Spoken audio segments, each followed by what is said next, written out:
teacher. You are my snack. And with that, he just swallowed her right down. She was so little, he swallowed her whole. And of course, you know, when you eat just a little bit, you feel even more hungry. So he got into his cat crouch, and he went back out on the savannah looking for his entree. But every time he would get close to the watering hole and the hippos that were just marinating in the swamp, and the beautiful, tasty families of gazelles, every time he got near an animal, Hoopoe would sing loud and clear from the depths of his stomach. And she would say, "Danger, danger, untrustworthy lion coming." And of course, this gave the gazelles and the hippos and the zebras and all of those animals plenty of time to disappear. And he was hungry, and hungrier and hungrier and hungrier. And for the first time in his life, he thought, "Oh my, I might die. What will I do then?" So, finally, he could go no further, and he lay down by the watering hole waiting to die. And the other animals very slowly, very carefully, tentatively started walking up to him. And he lifted his once magnificent head, and he said, "I didn't know. I didn't know that this was how you felt, thinking you would never again see your family. You would never again play in the sunshine. That this was the way you felt when I ate you. I had no idea. Now, I am so very sorry." And tears of true sorrow came pouring out of his eyes. And he said, "Please, please forgive me so that I can die in peace." Well, the zebras and the gazelles and the meerkats, they all went out and they brought back the most delicious hummus, falafel, lentils, nuts, fruits, berries, and he ate it and he ate it. He got stronger again, and it tasted so good that he forgot about hunting anymore. And he let his beautiful mane grow out into these fabulous, impressive dreads. And he moved to the northeast of the United States. He had some very good coffee. And he joined a Unitarian Universalist church where to this day he cooks the most delicious vegetarian Wednesday night dinners. And so ends the story. And now our children will follow Jonah to your activity. Right out this door, please, and we will sing you there using the hymn on the inside back cover of the gray hymnal.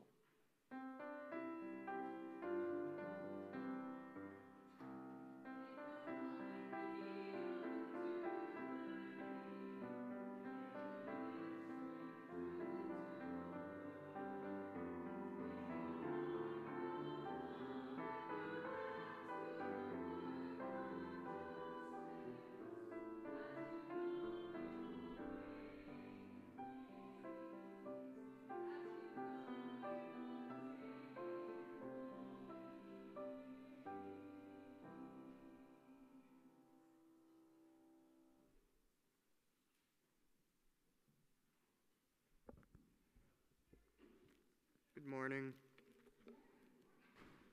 My name is Dylan Gouch-Lewis, and as far as we're concerned, I am a member of this congregation, and it's my pleasure to welcome you here this morning.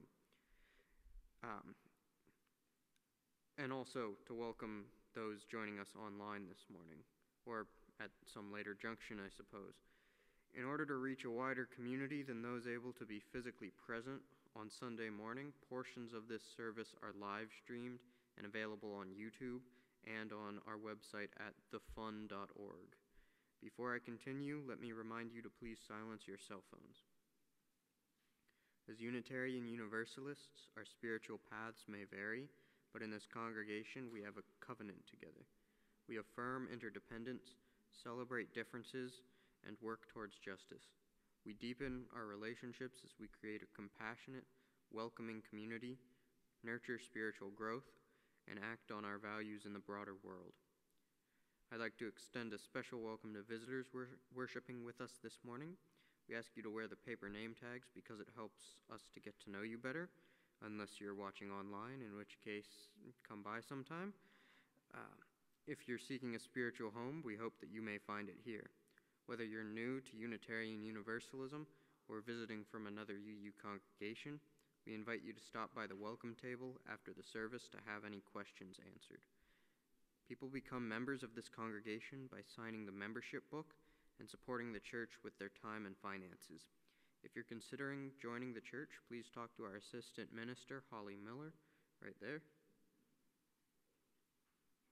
Following the service, we hope everyone will enjoy coffee and fellowship in the social area, where you will also find information about current opportunities for engagement and reflection.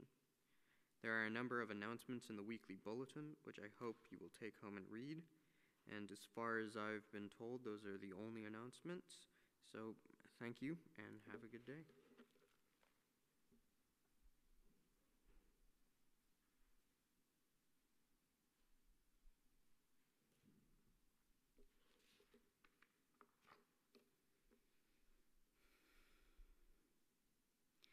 We have each come here today with the larger lives that we lead outside these walls, with our heartaches and our joys, our reliefs and our deepest pains.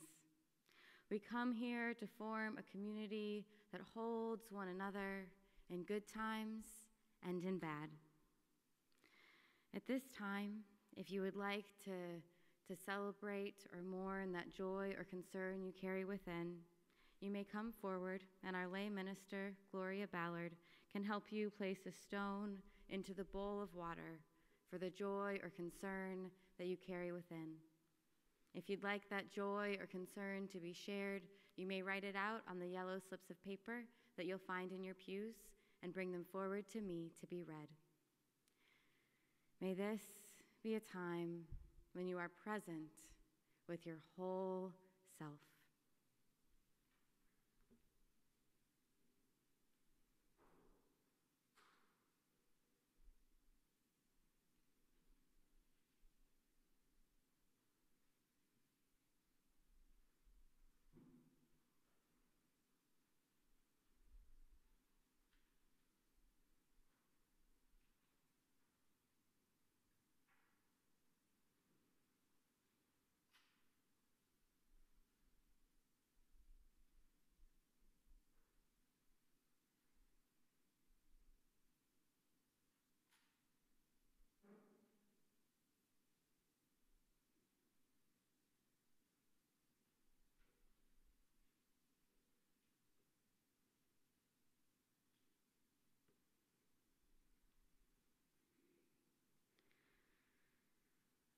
Jay and Pat Armstrong placed a stone of concern. Devin Armstrong, age 34, died last night in Washington State during a seizure. Let us hold this in our hearts and in our minds as we enter into the spirit of prayer. Spirit of life and of love, we thank you for each and every person here today who have given up an hour of their busy lives to form this community. We ask that you be with us in our hearts, that you be with us in this room and when we go forth, that you bring us comfort in one another and in this world. Help us to keep our fingers on the pulse of our values and our love, and to remember that transformation is never done and seldom comfortable. As we grow into our best selves and our best community, give us balm for our breaking hearts, joy on our darker days, and friends who are here through it all. May it be so.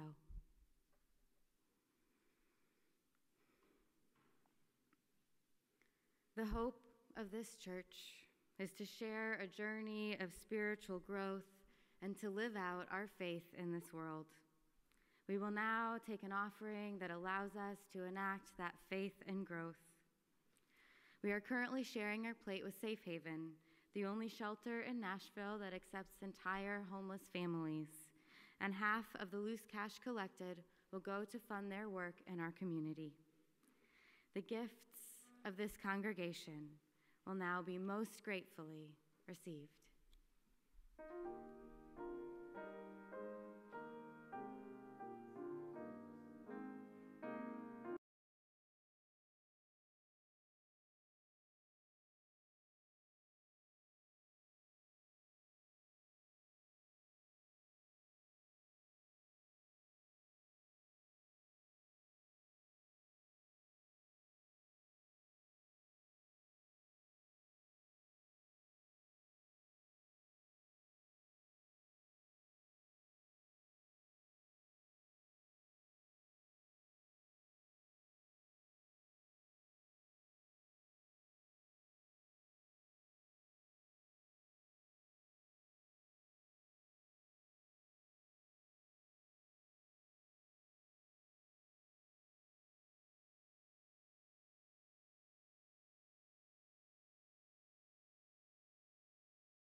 Our reading today is an excerpt from an article called From Wrong to Right by Bilal Qureshi.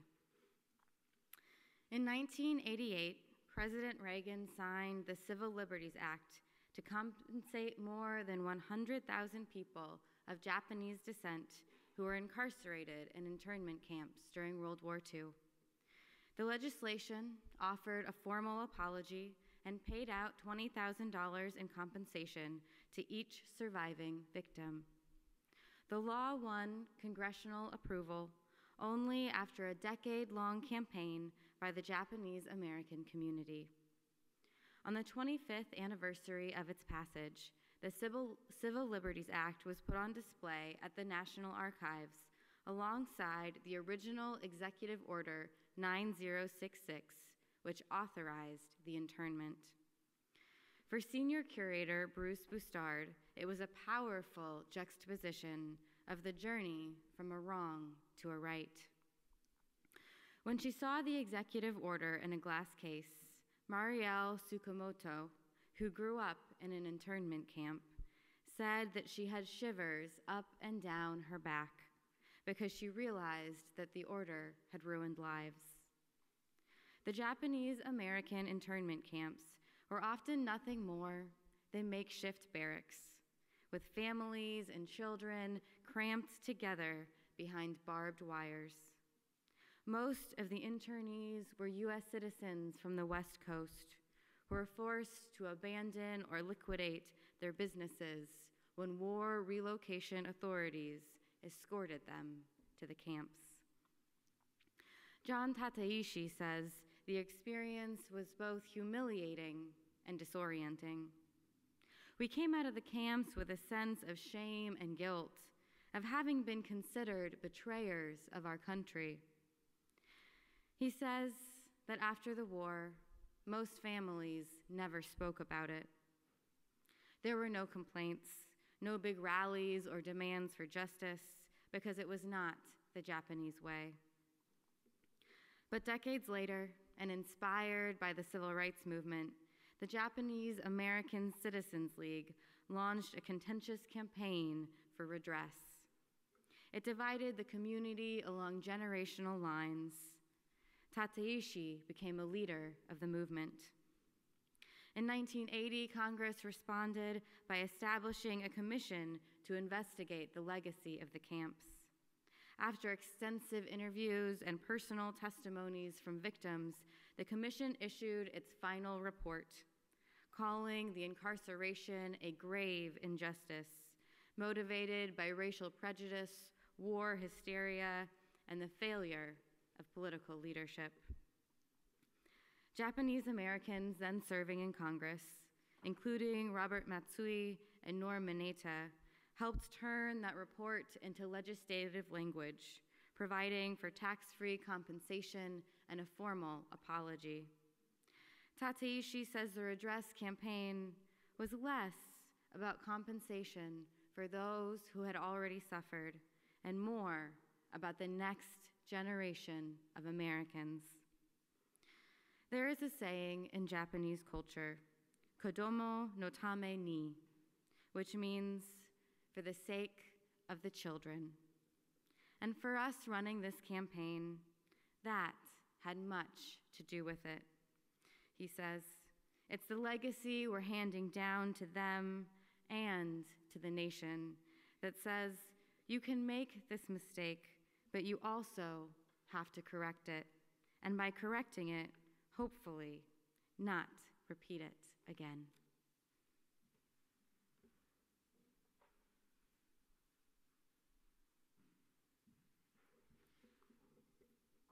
Please open the turquoise hymnal to number 1023, Building Bridges. This is a round. I'm going to allow you to self-select your voice part. Generally, section 1, section 2, section 3, and section 4, or you can just stick with the main melody as we sing. Let's sing it once together in unison, and then we'll sing it 2 times through in a round. Building Bridges, number 1023.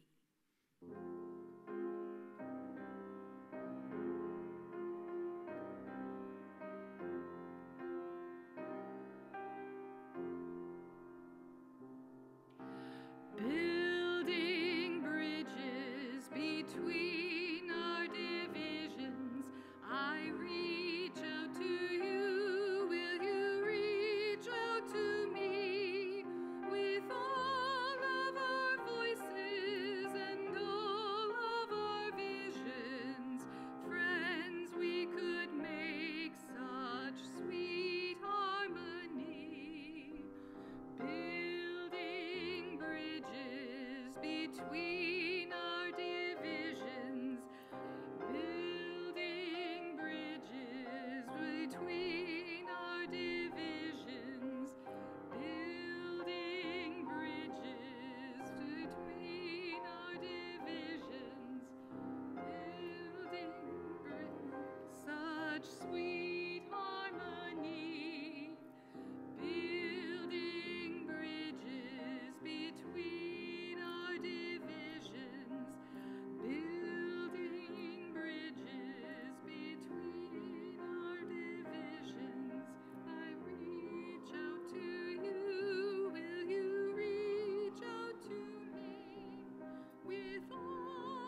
invite you to take a deep breath, to let your feet settle on the floor however is comfortable, to feel your spine straighten and your shoulders relax, to let your eyes fall into a comfortable position or to shut themselves. As we move into a time of meditative silence, I invite you to contemplate that which might be transformed in your life, that part of your life which you may wish to change course.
May it be so. When I was in the 5th grade, I went on an overnight trip with my Girl Scout troop to Amish country. I was very excited not to learn about the Amish and not to learn anything about Girl Scouts, but just to take a trip with my friends. There were 6 of us, so there were 3 girls per hotel room and then another room with our chaperones in it. Being 10 years old, whatever the learning component of this trip was totally lost on me and entirely lost to my memory. I'm guessing it had to do with simplicity or learning about other cultures or something really wonderful that I totally missed. All I remember from that trip is the drama that erupted between the 2 factions of hotel rooms that night. The other room of girls played a prank on the girls and I in my room. I don't even remember what it was all these years later, but I remember that we got mad. And so we sort of stood up straight and we went outside of our room and we marched right over to the chaperone's room where we told on them. We were not yet well schooled in the knowledge that snitches get stitches. And so I remember being very surprised when all of the other girls then got mad at us. I just remember wanting all of it to go away. I had been so excited for this trip with my friends, and I didn't want to spend it fighting and being dramatic. And so my roommates and I, standing a little bit less straight, went back over to the other girls' room and apologized to them. They seemed gratified and the drama subsided, and we were able to go back to not learning whatever it was that we were supposed to be learning. The thing was, I was not sorry. The lesson that I learned on that trip was not about repentance or even really about conflict resolution. Instead, I learned at the age of 10 that apologies could be a form of manipulation, a hollow olive branch to get other people to respond to me in the way that I wanted them to. I grew to understand apologies as a sort of rote offering that you give in certain situations, a way of trying to pacify other people regardless of how I felt. I'm not quite sure how long I held this lesson, but it was well over a decade. I'm a little bit embarrassed to tell you all. I was well into my 20s before I grew tired of issuing apologies that I didn't mean, before I started to re-examine the manipulation that was present in these mea culpas. I was not unlike the lion in the story this morning. Our lion friend understood apologizing as an act of manners, as a way to try to mitigate his behavior without making any efforts to change it. He wanted to eat his mice and have them like him, too. As the animals made clear to him, his shallow, self-serving apologies were actually just adding insult to injury. Now, I know that we all give hollow apologies as children when our parents are teaching us what is right and wrong, and they say sorry. I'm sorry. And I know that we all kind of give automatic apologies sometimes. We bump shoulders with someone and we say, oh, sorry, without even thinking about it. But I'm talking about different apologies. I'm talking about the meaningful apologies when we've done something truly wrong and we are willing to honestly and humbly grapple with that mistake. In those situations, our apologies can become a spiritual practice, a means of coming back to our truest self. It took me a long time to learn this. Instead, keeping my regular early lesson of shallow apologies just to avoid conflict well into my 20s. All I was doing was cosmetically fixing situations. I took responsibility for many things that were not my responsibility.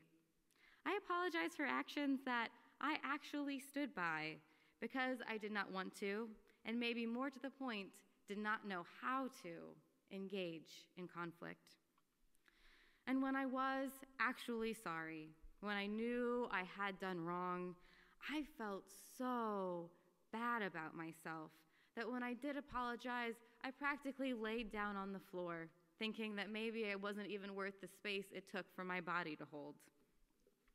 And in all of these apologies in the first 25 years of my life, I changed absolutely nothing. These apologies never transformed how I felt about myself or the other party. In fact, they might have made things worse. These hollow apologies often deepened any resentment that I held towards the other person. And when I was actually sorry, sometimes those apologies only deepened my shame. It wasn't until I went to divinity school and started really digging into myself and I got really sick of not being able to express myself and engage in conflict in a healthy way. And that's when I started to re-examine what apologizing was. Where I had experienced apologies as manipulation or confirmation of my badness, I began to experience apologies when I was actually repentant and wanting to correct myself as a way out of my shame. Now, before we go any further, we're going to do a little vocabulary lesson because I want to differentiate between guilt and shame. In somewhat oversimplified terms, guilt is believing that I have made a mistake, whereas shame is believing that I am the mistake. Guilt is specific to an action that was wrong, which can be overcome, addressed, corrected, whereas shame is a more global sense that the wrong action happened because I am bad. When we experience shame, we tend to withdraw from other people because we're embarrassed about our perceived badness and because we think we can't fix it. If the problem is that I'm bad, how do I just stop being bad? And so we hide. When we experience guilt, on the other hand, we can be motivated by our discomfort with the incorrect action and seek out an opportunity to correct our action and rebuild the relationship. Where shame further belittles our sense of self and can sever relationships, guilt can help us rebuild relationships and bolster our sense of self by motivating us to corrective action. As a side note, because of this, whenever someone tells me that I'm shameless, I say, thank you. And all this means That when we apologize because we regret our actions and we want to make things better, the apology is actually an exit from our shame. It is a bridge to feeling better about ourselves, the relationship, and the future. At its core, a true apology, one that we truly mean and give of our own accord and not because our mom made us, is an act of imagination. It is saying, I imagine that I can do better than this. When we make a mistake and hurt someone, we act out of accordance with our values. Whether it is an accident or a lapse of judgment or a moment of weakness, the mistake means that we are not living out who we want to be, who we believe that we are in our heart of hearts. When we apologize, we are getting in touch with our actual values, which we stepped around for one reason or another, and we are correcting our course to get back to those values. Now, there's a reason that we find it hard to apologize, and actually there's probably many reasons, and one of them is that we want to forget our mistake. And this is entirely understandable. We want to erase that action that is out of sync with how we see ourselves. But when we fail to apologize, we are essentially standing by our mistake. We are confirming it. We are saying, yes, I did mean to disregard your feelings. Yes, I meant not to take that seriously. Yes, I did mean to betray your trust. When we don't apologize, we are not erasing our mistake or making it faster for other people to forget. We are actually compounding it by letting the other person know that we don't see anything wrong with how we treated them. How often, when someone wrongs us, do we bemoan that we could only move on if the other person would just apologize? When we say this, we know that the past can't be changed, that the apology isn't going to magically fix whatever happened, but we know somewhere inside that without that apology, we seem to think that the other person thinks it's okay to treat us that way. Without the apology, we think they're going to do it again, and they may.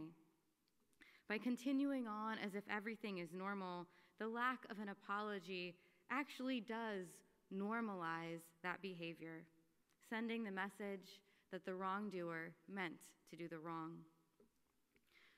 On the other hand, when we tell someone that we think they deserve better than what took place, and we plan to do better in X or Y way, then we are letting them know that they are worth more than what we gave them, and that to be in relationship with us will not mean to be endlessly mistreated.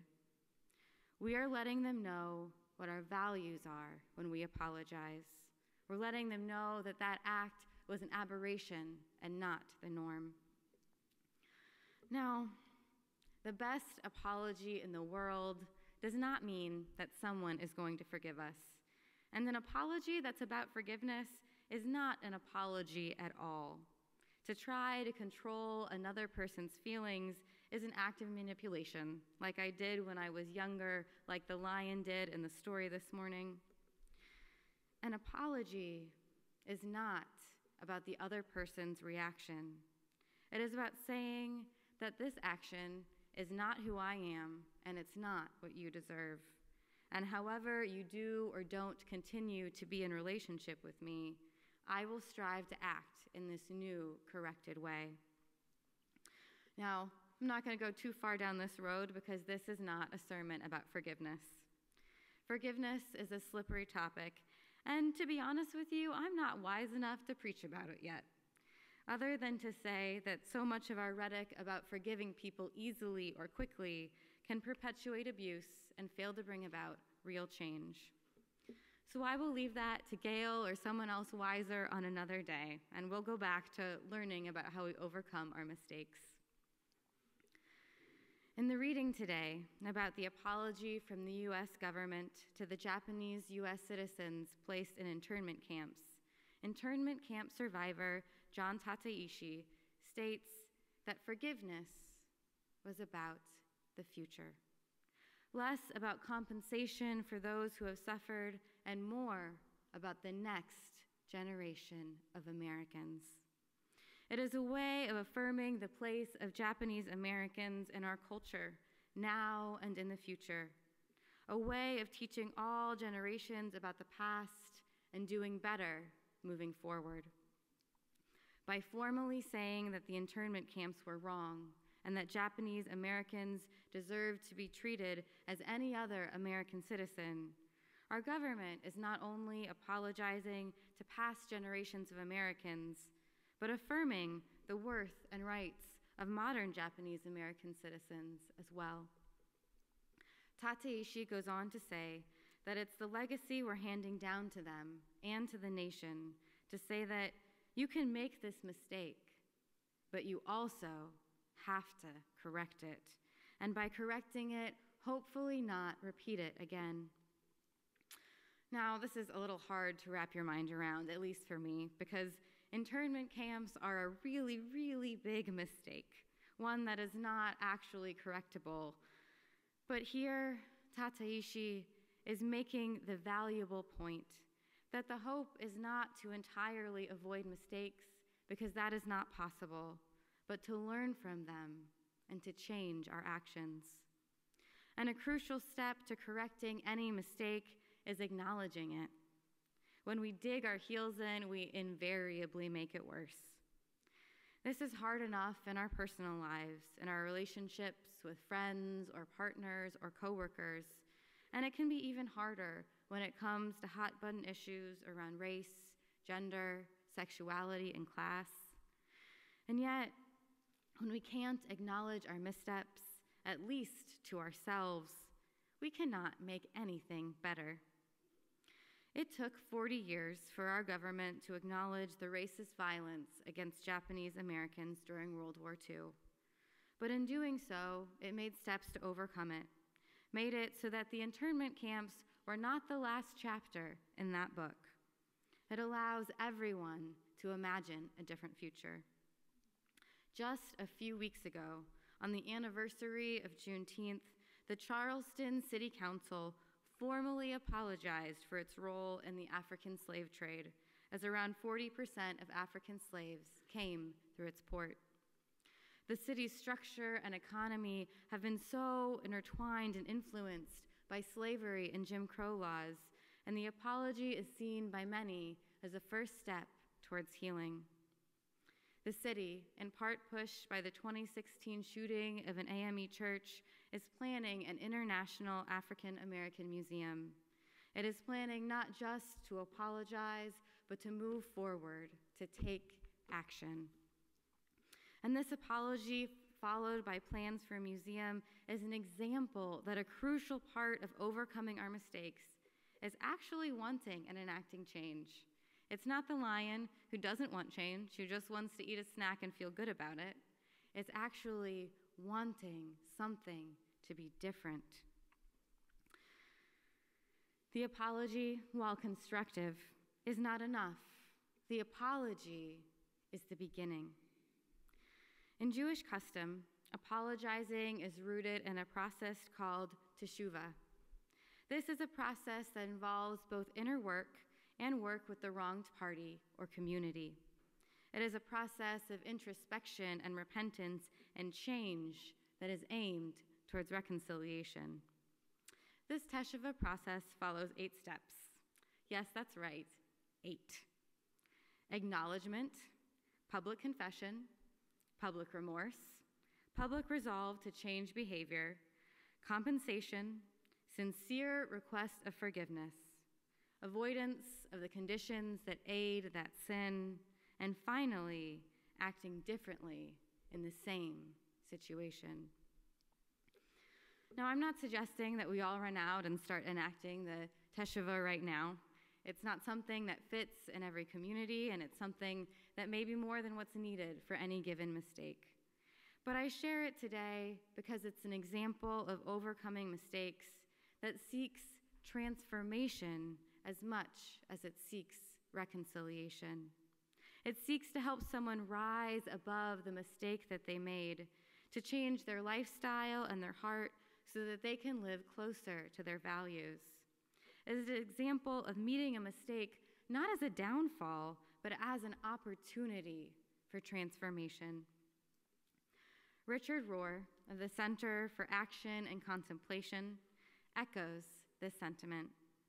He says, "We have for too long confused holiness with innocence, whereas holiness is actually mistakes overcome and transformed, not necessarily mistakes avoided."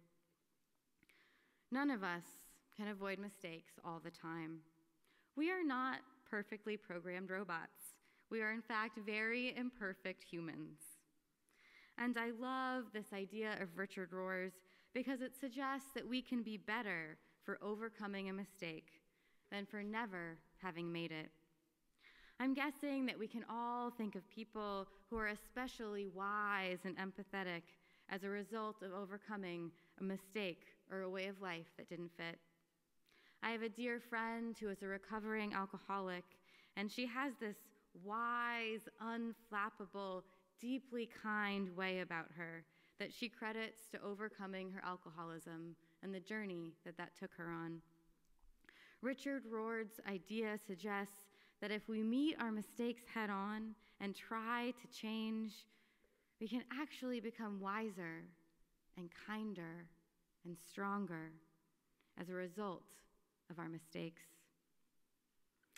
And I don't know about you all, but this is huge. To go from a little girl who found apologies to be a tool of shame or a way to repress myself, the idea that apologizing and overcoming a mistake can make me better is life-changing. If we can use our mistakes to be better than we were before, then we are free to live in a more courageous way. And this doesn't mean that we are going to go out and be reckless or that we can be cruel, but it does mean that we can be brave and we can take risks, knowing that if we miscalculate, we will not irrevocably lose our way or our sense of self.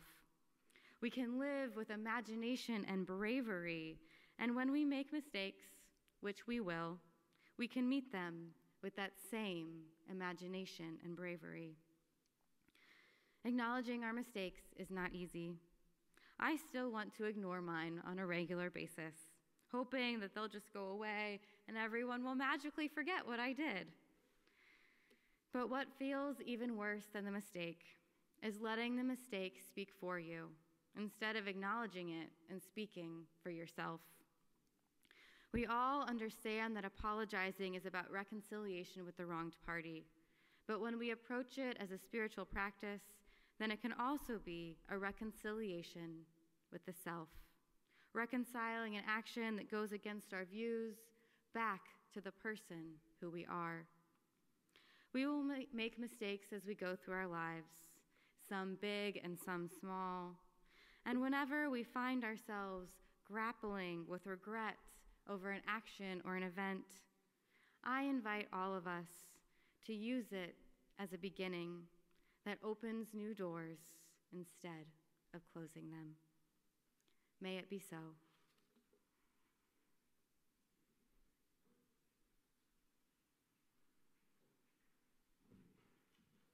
Please rise in body or in spirit as you're so moved and join in singing our closing hymn, number 1008 in the turquoise hymnal, hymn number 1008, When Our Heart is in a Holy Place.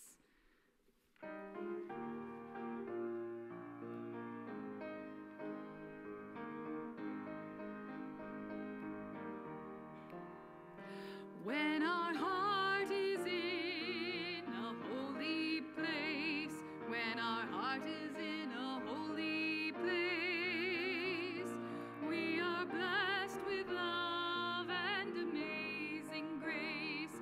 When our heart is in a holy place,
then our heart is in a holy place. When our heart is in a holy place, when our heart is in a holy place, we are blessed with love and amazing grace. When our heart is in a holy place, share the silence of sacred space, and the God of our heart stirs within, and we feel the power of each other's faith. Then our heart is in a holy place. When our heart is in a holy place, when our heart is in a holy place, we are blessed with love and amazing grace. When our heart is in a holy place, when our heart is in a holy place.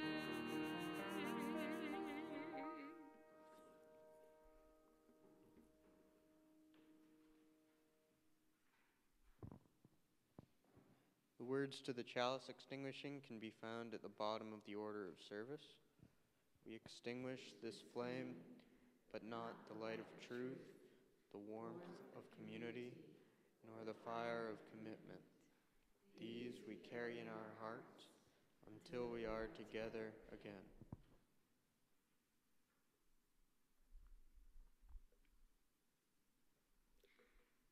May the Spirit of truth and of love rule our hearts and minds and guide us into those ways that will create love, justice, and peace. This service is over. May our service begin again, renewed.